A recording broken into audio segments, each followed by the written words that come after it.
বন্ধুরা, একটা মেয়ের কাছে তার বাবাই হলো সবচেয়ে কাছের মানুষ। কিন্তু কেমন হবে যদি একজন বাবা 20 বছর ধরে নিজের মেয়েকে ধর্ষণ করে? আর তোমরা হয়তো বিশ্বাস করতে পারবে না, একজন বাবা এরকমও হতে পারে। হ্যাঁ বন্ধুরা, আমার বলতে খারাপ লাগলেও এটাই হচ্ছে সত্যি। আর এই মুভিটাতে এরকমই একটা সত্য ঘটনা দেখানো হয়েছে, এবং এই মুভিটাতে অনেক শিক্ষণীয় জিনিস আছে যেগুলো সবার জানা উচিত। তাই চলো বন্ধুরা, বেশি দেরি না করে আজকের মুভিটা শুরু করা যাক। মুভির শুরুতে আমরা সারা নামের একজন মেয়েকে দেখতে পাই, এবং তার বয়স মাত্র 17। আর সে একদিন রাতে একটা পার্টিতে যাবে বলে ঠিক করে, কিন্তু তার বাবা সেখানে যেতে বারণ করে। তাই সারা তার মাকে বলে, তুমি তো আমাকে পার্টিতে যাবার জন্য অনুমতি দিয়েছিলে, কিন্তু এখন তুমিও না কেন বলছো? আসলে তার মা তার বাবার ভয়ে পার্টিতে যেতে বারণ করছে, যার জন্য সারার অনেক মন খারাপ হয়ে যায়। তাই সে তার রুমের ভিতরে চলে যায়। এরপর রাতের বেলায় সারা তার বয়ফ্রেন্ডের সাথে ওই পার্টিটাতে চলে যায়। তখন এমি সারার সাথে কথা বলার জন্য তার রুমে চলে আসে, কিন্তু সারাকে কোথাও দেখতে পায় না। এই কথা যখন সারার বাবা জানতে পারে, তখন সে প্রচণ্ড রেগে যায় আর সারার জন্য অপেক্ষা করতে থাকে। অন্যদিকে সারা তার বয়ফ্রেন্ডের সাথে ডান্স করছিল। পরের দিন সকালে সারা যখন বাড়িতে আসে, তখন তার বাবা তার উপর প্রচণ্ড চিৎকার করছিল, কিন্তু সারা চুপচাপ তার বেডরুমে চলে যায়। এরপর সারার কাছে এমি আসে আর ওই পার্টির ব্যাপারে জিজ্ঞাসা করে। তখন সারার মাও সেখানে চলে আসে। সারা তখন বলে, আমার যখন 18 বছর হয়ে যাবে তখন আমি এখানে আর থাকবো না, কারণ আমি ফ্লোরিডাতে চলে যাব আর ওখানে গিয়ে জব করব আর নিজের মতন জীবনযাপন করব। তখন এইসব কথা সারার বাবা শুনে ফেলে। তাই সে চাবি দিয়ে একটা গোপন রুমের দরজা খোলে এবং 3 মাস অপেক্ষা করে, কারণ 3 মাস পর সারার গ্র্যাজুয়েশন কমপ্লিট হয়ে যাবে। এরপর আমাদেরকে 3 মাস পরের সিন দেখানো হয়, যেখানে সারা তার বয়ফ্রেন্ডের সাথে কথা বলছিল এবং তাদের বাড়িতে তখন কেউ ছিল না। ঠিক কিছুক্ষণ পর সারার বাবা তাকে ডাক দেয় আর বলে এই বাক্সটা বেসমেন্টে নিয়ে যেতে হবে। তাই তারা দুজন মিলে ওই বাক্সটাকে বেসমেন্টে নিয়ে যায়। ঠিক তখনই সারার বাবা ওই সিক্রেট রুমটাকে খুলে দেয়, যা দেখে সারা অবাক হয়ে যায়, কারণ সে জানতো না বেসমেন্টে একটা সিক্রেট রুম আছে। এরপর সারা তার বাবা ওই রুমের ভিতরে ঢোকে। তখন ঢং বলে এই রুমটার ভিতরে দ্বিতীয় বিশ্বযুদ্ধের সময় সৈনিকরা থাকতো। আর কথা বলতে বলতে সারাকে ওই রুমের ভিতরে আটকে দেয় এবং নিজে বাইরে চলে যায়। এটা দেখে সারা তখন জোরে জোরে চিৎকার করতে থাকে, কিন্তু তার বাবা তার কোনো কথাই শোনে না। এরপর সারা ওই দরজাটাকে খোলার অনেক চেষ্টা করে, কিন্তু কোনো মতেই দরজাটা খুলতে পারে না। এরপর সারা ওই বাক্সটাকে খোলে, যেটা সে আর তার বাবা এখানে নিয়ে এসেছিল। আর বাক্সটা খুলে সে প্রচণ্ড অবাক হয়ে যায়, কারণ ওই বাক্সের ভিতরে তার দরকারি কিছু জিনিসপত্র ছিল। এরপর রাতের বেলায় সারার মা প্রচণ্ড চিন্তা করছিল, কারণ সে ভাবছিল তার মেয়ে সারা কোথায় গেল। তাই সে সারার সমস্ত বান্ধবীদের কাছে ফোন করে, কিন্তু সবাই বলে তারা সারার ব্যাপারে কোনো কিছুই জানে না। পরের দিন সারা আবারও পিন নাম্বার দিয়ে দরজাটা খোলার চেষ্টা করে, কিন্তু পিন নাম্বার ভুল দেবার কারণে রুমের লাইট বন্ধ হয়ে যায়। এরপর সারা একটা বাক্সের ভিতরে টয়লেট করে, এবং 4 দিন পর ঢং যখন ওই রুমের ভিতরে আসে, তখন সারা লুকিয়ে পড়ে আর সুযোগ বুঝে ঢংকে ধাক্কা মেরে ওই রুমের ভিতর থেকে বাইরে বের হতে চায়। কিন্তু ওই দরজাটার বাইরে আরও একটা দরজা ছিল, তাই সারা সেখান থেকে বের হতে পারে না।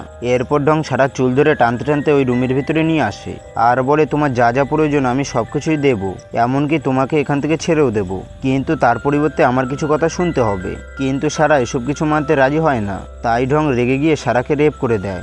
আর বন্ধুরা, এখানেই আমরা দেখতে পাই একজন বাবা জানোয়ারের মতন রূপ। এরপর 1 সপ্তাহ পর সারার মা একটা মিসিং রিপোর্ট করে। তখন সারার বাবা পুলিশকে বলে সারা এখান থেকে চলে যেতে চেয়েছিল, কারণ সে দূরে কোথাও গিয়ে চাকরি করে নিজের মতন করে থাকতে চাইছিল। এই কথা শুনে পুলিশ অফিসার বলে তাদের কিছুদিন অপেক্ষা করা উচিত, কারণ সারা হয়তো তাদেরকে ফোন করতে পারে। এরপর আমাদেরকে সারার বয়ফ্রেন্ড ক্রিসকে দেখানো হয়, যে সারাকে খুঁজতে খুঁজতে তাদের বাড়িতে এসেছে। ঢং তখন বলে সারা স্টিভ নামের একজন ছেলের সাথে চলে গেছে, আর বলে সারা স্টিভকে ছোটবেলা থেকে ভালোবাসতো, তাই তারা দুজন কোথাও চলে গেছে। এটা শুনে ক্রিস অনেক কষ্ট পায় আর সেখান থেকে চলে যায়। এরপর দেখা যায় ঢং সারার জন্য একটা কেক নিয়ে এসেছে, কারণ আজকে সারার জন্মদিন। এরপর ঢং সারাকে মোমবাতিতে ফু দিতে বলে, তাই সারাও মোমবাতিতে ফু দেয়, কারণ সে যদি ঢংয়ের সাথে ভালো ব্যবহার করে তাহলে হয়তো সে তাকে ছেড়ে দেবে। এরপর ঢং সারাকে একটা ড্রেস দেয় আর সেটা পরতে বলে। জামা পরা হয়ে গেলে ঢং তাকে তার কাছে কিছু চাইতে বলে। তখন সারা বলে, আমাকে মুক্ত করে দাও, কিন্তু ঢং বলে এটা বাদে তুমি অন্য কিছু চাও। তাই সারা একটা ঘড়ি আর একটা টিভি দিতে বলে। ঢং তখন তাকে এসব কিছু দেয়, কিন্তু তার বদলে তাকে আবারও রেপ করে। এরপর কিছুদিন পর সারা লক্ষ্য করে তার খাবারের কৌটোর ঢাকনাটা খুবই ধারালো, তাই সারা সেটাকে অস্ত্র বানিয়ে নেয়। এরপর ঢং যেদিন আবারও আসে, সেদিন সারা তাকে ইন্টিমেট হতে বলে, কিন্তু সে পিছনে ওই অস্ত্রটা লুকিয়ে রাখে। ঢং প্রচণ্ড চালাক ছিল, তাই সে বুঝতে পারে সারার পিছনে কিছু একটা লুকানো আছে। তাই সে সারাকে প্রচণ্ড মারধর করে। এভাবেই দেখতে দেখতে 1 বছর সময় কেটে যায়। তখন আমরা দেখতে পাই সারা প্রেগনেন্ট হয়ে গেছে। এরপর হঠাৎ করে সারার পেটে ব্যথা হয়, মানে তার ডেলিভারি হওয়ার সময় হয়ে গেছে। এরপর কিছুক্ষণ পর সারা একটা মেয়ে সন্তান জন্ম দেয়, কিন্তু সারাই তো একটুও খুশি ছিল না। এভাবেই দেখতে দেখতে 4 বছর কেটে যায়। অন্যদিকে দেখা যায় সারার মা সারার চিন্তায় প্রচণ্ড কান্না করছে। এরপর আমরা আবারও দেখতে পাই সারা প্রেগনেন্ট, এমনকি সারা ঢঙের সাথে তার স্ত্রীর মতন বসবাস করছে। এরপর একদিন ঢং সারার জন্য একটা টিভি নিয়ে আসে, যা দেখে সারা তার মেয়ে প্রচণ্ড খুশি হয়, কারণ সে একা একা অনেক বছর ধরে রুমের ভিতরে বন্দি হয়েছিল। আর বন্ধুরা এভাবেই দেখতে দেখতে অনেক সময় কেটে যায়। তখন আমরা দেখতে পাই সারা একটা ছেলে সন্তান জন্ম দিয়েছে। এরপর একদিন সারা তার মেয়েকে একটা গল্প শোনাচ্ছিল। সে বলে একজন রাজার একটা মেয়ে ছিল, আর সে তাকে অনেক ভালোবাসতো। কিন্তু একদিন রাজা তার মেয়ের পাখনা কেটে দেয়। আসলে সারা তার নিজের গল্পটা বলছিল। এরপর দেখা যায় কিরিশ আবারও একদিন সারার বাড়ির সামনে এসেছে। তখন তার সাথে এমির দেখা হয়, তাই এমিকে সারার ব্যাপারে জিজ্ঞাসা করে, আর কথায় কথায় বলে ফেলে সারা তো স্টিভের সাথে চলে গেছে। তখন এমি তাকে জিজ্ঞাসা করে সে এই ব্যাপারে জানলো কি করে। কিরিশ বলে এই কথা তার বাবা তাকে বলেছে। এই কথা শুনে এমি অবাক হয়ে যায়। এরপর দেখা যায় সারা আবারও প্রেগনেন্ট হয়ে গেছে। অন্যদিকে সারার মা ঢঙের সাথে ঝগড়া করছিল, কারণ এমির সাথে কিরিশের যা কথা হয়েছিল সেটা সে তার মাকে বলে দিয়েছে। তখন এমি ঢংকে বলে তুমি সবসময় সারাকে ঘরের মধ্যে বন্দি করে রাখতে চেয়েছিলে। এই কথা শুনে ঢং প্রচণ্ড রেগে যায়। আর তখন দেখা যায় ঢঙের পকেট থেকে ওই বেসমেন্টের চাবিটা পড়ে গেছে। এমি তখন ওই চাবিটাকে দেখতে পায়, তাই সে ওই চাবিটা নিয়ে বেসমেন্টে চলে যায়। সেখানে গিয়ে এমি দেখতে পায় এখানে প্রয়োজনীয় সব জিনিসপত্র রাখা আছে। এসব দেখে এমি তখন ভাবতে থাকে এখানে এসব জিনিস কেন রাখা আছে। ঠিক তখনই সেখানে ঢং চলে আসে, আর এমিকে বকাঝকা করে সেখান থেকে তাড়িয়ে দেয়। এরপর দেখা যায় সারা আরও একটা ছেলে জন্ম দিয়েছে।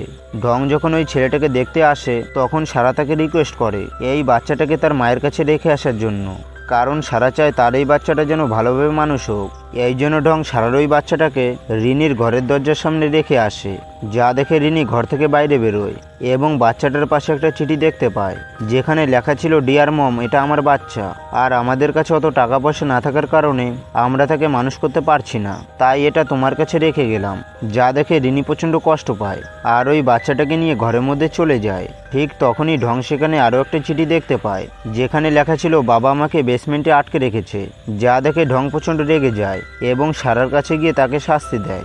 এভাবেই দেখতে দেখতে অনেক বছর পার হয়ে যায় এবং দেখা যায় সারার মেয়েও অনেক বড় হয়ে গেছে। তখন সারা লক্ষ্য করে তার বাবার নজর তার মেয়ের উপর পড়েছে, তাই সারা তার বাবাকে সেখান থেকে চলে যেতে বলে। এরপর হঠাৎ একদিন বৃষ্টি হয়, আর ওই বৃষ্টির জল সারার গায়ে পড়ছিল, তাই সারা বুঝতে পারে এখান থেকে বারোবার নিশ্চয়ই কোনো রাস্তা আছে। তখন সারা দেখতে পায় ছাদের এক কোণায় কাঁচা দেওয়াল রয়েছে, তাই সে মনে মনে ভাবে ওখানে খুললে নিশ্চয়ই হয়তো কারো সাহায্য পাওয়া যাবে। সেই জন্য সারা ওই জায়গাটাতে খুঁড়তে থাকে, আর ওই খোঁড়া জায়গাটা দিয়ে সারা লাইট মারে। তখন সেখান দিয়ে যাওয়া একটা লোক ওই লাইটের আলোটা দেখতে পায়, কিন্তু লোকটা ভুলবশত সারার বাবার কাছে গিয়ে বলে আপনার বেসমেন্ট থেকে আলো দেখা যাচ্ছে। তাই ঢং সারার কাছে এসে তাকে প্রচণ্ড মারধর করে, যা দেখে সারার ছেলেমেয়েরা প্রচণ্ড ভয় পায় এবং অতিরিক্ত মারধরের কারণে সারার পেটে থাকা বাচ্চাটা মারা যায়। এরপর একদিন ঢং সারার সাথে খারাপ ব্যবহার করছিল, তখনই সারার ছেলে এসে ঢঙের গায়ে হাত তোলে, যার জন্য ঢং সেখান থেকে চলে যায়।